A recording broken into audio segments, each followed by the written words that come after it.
uma vitória expressiva de Donald Trump, numa eleição que muita gente acreditava que seria mais equilibrada. Aí surgem vários balanços, o Partido Democrata, da Kamala Harris e do Biden, errou, se afastou dos trabalhadores, a economia está um pouco melhor, mas não tem uma sensação de bem-estar para o povo lá na ponta, a campanha não foi bem feita, escolheram o candidato de maneira errada. Bom, uma série de balanços que podem ser feitos lá pela turma nos Estados Unidos e fazem parte desse momento pós-eleição. Mas o principal para nós aqui é outra coisa. A gente não pode ficar olhando para a árvore, que é a eleição do Trump e a derrota da Kamala Harris, e não enxergar a floresta. Qual é a floresta? Bom, nós estamos diante da maior onda de extrema-direita no mundo desde os anos 1920 e 1930, quando ocorreu a ascensão do nazifascismo na Europa. Você não está exagerando? Não.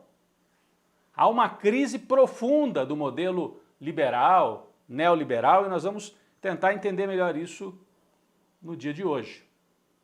Esta onda começou há 10 anos, com a primeira vitória do Trump, depois o Bolsonaro, eleito no Brasil, é a expressão desse movimento de antipolítica, de críticas à esquerda, mas também críticas ao centro, ao liberalismo, ao modelo atual de democracia liberal.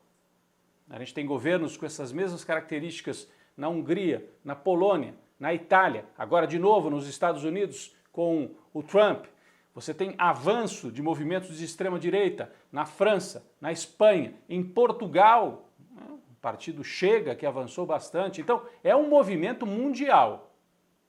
Se a gente voltar lá para o passado, vamos lembrar um pouquinho das aulas de história, né? A Europa, o mundo ocidental, vivia um momento assim espetacular para eles, né? No fim do século XIX, começo do século XX, ficou conhecido até como Belle Époque, né? A época bonita, a época bela.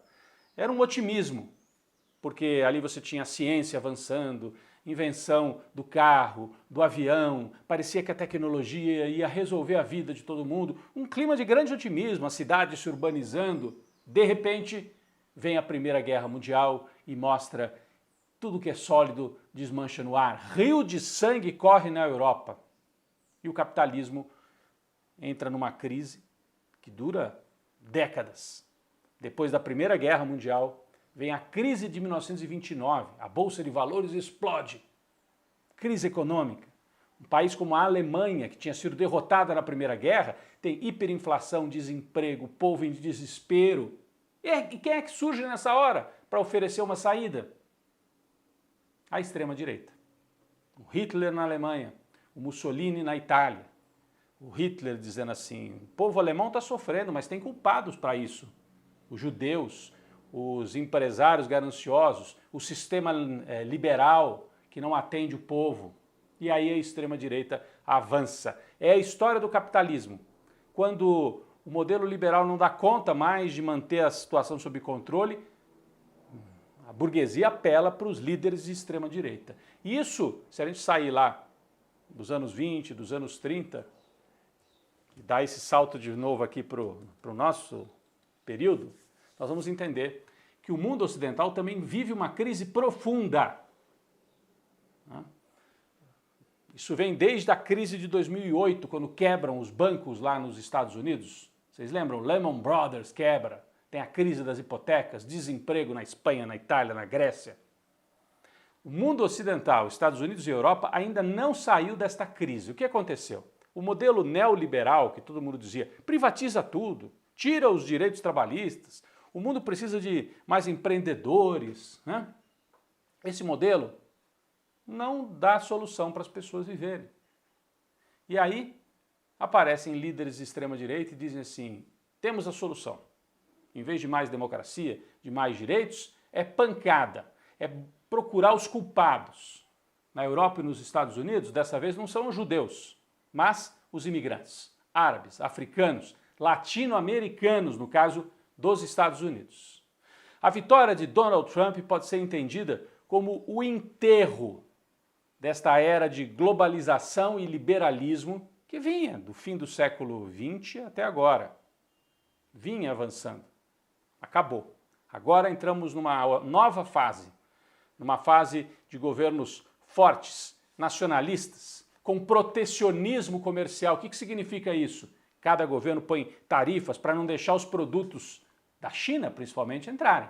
Vocês lembram que nos anos 90, no começo do século XXI, o discurso aqui no Brasil era: o Brasil não tem que proteger nada, tem que se abrir, entrada livre dos produtos, né, que vêm de fora. Por quê?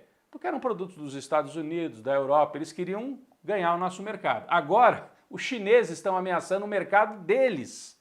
E aí mudou tudo. Agora não. Agora é proteger o nosso mercado, protecionismo nos Estados Unidos para defender as fábricas, os empregos. Make America Great Again é o slogan do Trump. Então é uma guerra contra o avanço da China e dos BRICS. É isso que está colocado. É um momento de crise que pode levar a conflitos muito sérios. Alguns já estão acontecendo. Rússia contra a Ucrânia já é um conflito entre o mundo ali, China, Rússia, e o mundo ocidental, no território da Ucrânia. Tudo isso está colocado. O Trump chega com muito poder, ele ganhou no colégio eleitoral, ganhou no voto popular, fez maioria no Senado, deve fazer maioria também na Câmara. Ele vai ter poder completo, além de dominar a Suprema Corte dos Estados Unidos. Pode se transformar numa espécie de autocrata. O que quer dizer isso? Orbán, na Hungria. O sujeito ganha a eleição e depois que chega ao poder, desmonta as instituições que poderiam colocar algum freio a ele. Isso foi feito na Hungria, na Polônia. Bom, o Hitler foi eleito, vocês sabem, né? Ganhou a eleição na Alemanha. Depois que chegou ao poder, fechou o parlamento e assumiu com poderes totais, né? Não quero dizer que a história vai se repetir, é outra conjuntura, é um outro país. Estou só trazendo alguns paralelos aqui para a gente. Então, é um governo que deve assumir com muita força, num jogo geopolítico bastante complicado. Vamos entender que o Brasil faz parte desse mundo ocidental, Estados Unidos, Europa, até pela colonização, pela tradição cultural, pela influência política. O Brasil faz parte desse mundo, mas ao mesmo tempo integra os BRICS. BRICS o que são? Brasil, Rússia, Índia, China, África do Sul e outros países que não são Europa e Estados Unidos, que estão se confrontando com os Estados Unidos. O Brasil fica no meio do caminho. É uma posição complicada, porque não tenham dúvida, o Trump vai exigir que a América Latina fique completamente subjugada ao interesse dos Estados Unidos nessa guerra contra a China. Lembram da doutrina Monroe? América para os americanos do norte. Ele vai tentar impor essa exigência. E o Brasil, justamente na hora que o Trump assume o poder no ano que vem, o Brasil assume a presidência do bloco, dos BRICS. Vai estar com o Lula. Então imaginem a situação, o clima que pode haver de certa confrontação. A pergunta: essa extrema-direita tem fôlego para um ciclo duradouro? Ou o Trump é mais um sintoma da decadência que precede a queda do mundo ocidental? Olha, tempos turbulentos vêm aí pela frente. E aqui no Brasil, o bolsonarismo aposta nesse clima, está eufórico, dizendo: tá vendo, o Trump voltou lá, Bolsonaro vai voltar aqui no Brasil. Eles acham que a vitória do Trump vai fazer com que o STF se sinta pressionado a liberar o Bolsonaro e deixar o Bolsonaro concorrer em 2026. Não acredito nisso, não acredito. Alexandre de Moraes já enfrentou o Elon Musk. Alexandre de Moraes sabe que se o Bolsonaro tivesse ganho em 2022, ele provavelmente estaria preso, exilado, fora do cargo. Então, não vai ceder. Mas eles ganham um fôlego sim, vão fazer barulho, tem borbulha para fazer, para tentar recuperar terreno também aqui no Brasil. A eleição de Trump acende um sinal amarelo para o Lula. Não adianta apenas o PIB se recuperar, não adianta apenas a taxa de desemprego cair, como está caindo no Brasil e como o PIB está crescendo, se a sensação de bem-estar não acontece para a classe trabalhadora. O Lula precisa encontrar esse caminho, 2025 é a hora, 2026 a gente espera que não seja assim, que não repita o que a gente acaba de assistir nos Estados Unidos.